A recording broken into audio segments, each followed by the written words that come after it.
Hi viewers, ఈరోజు రాగి ఫ్లోర్‌తో chocolate cake తయారు చేద్దాము. హెల్తీ వేలో రాగి పౌడర్ తీసుకున్నాను. అది చూపించిన గిన్నెకి డబల్‌గా పెరుగు, పాలు, butter, cocoa powder, baking soda, baking powder, vanilla essence.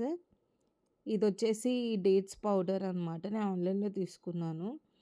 399 చూపించింది, కానీ నాకు ఆఫర్‌లో వచ్చింది.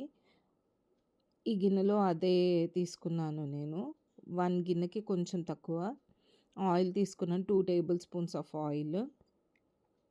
నెక్స్ట్ మనం పెరుగులో ఒక పించ్ ఆఫ్ బేకింగ్ సోడా వేసి మిక్స్ చేశాను. అప్పుడు పక్కకి కలిపి పెట్టేస్తే కొంచెము డబల్ అవుతుంది.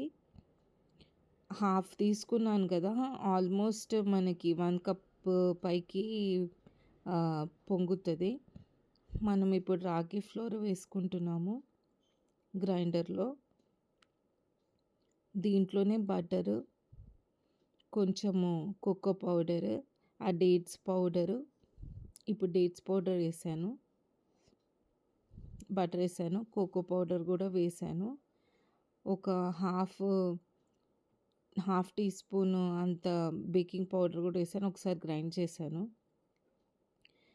నెక్స్ట్ ఆయిల్ వేసాను.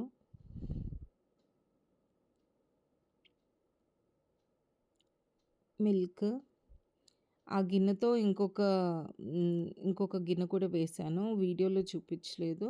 సో పెరుగు కూడా వేసాను. వనీలా ఎసెన్స్ వేసాను. మిక్స్ చేసిన తర్వాత ఇలా థిక్‌గా వచ్చింది. కన్సిస్టెన్సీ మీకు ఇది సరిపోతుంది. చాలా ఫ్లఫీగా వస్తుంది. డస్టింగ్ చేసేసి అవెన్లో పెట్టాను, మైక్రోవేవ్లో. నేను ఒక 7 మినిట్స్ పెట్టాను.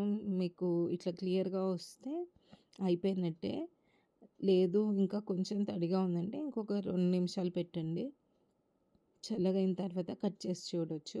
ఇది మీరు షుగర్ లేకుండా, మైదా లేకుండా, ఎక్కువ ఆయిల్ లేకుండా, ఎగ్స్ లేకుండా చేసాము హెల్తీ వర్షన్‌లో. మీరు కూడా ట్రై చేయండి. చాలా సాఫ్ట్‌గా వచ్చింది. మీరు దీంట్లో నట్స్ కానీ, చాక్లెట్ చిప్స్ కానీ అవి కూడా యాడ్ చేసుకోవచ్చు. బెల్లంతో కూడా చేసుకోవచ్చు. నేను ఒకసారి బెల్లంతో చేశాను, అప్పుడు కూడా చాలా బాగా వచ్చింది. కానీ ఈసారి డేట్స్ పౌడర్‌తో చేశాను.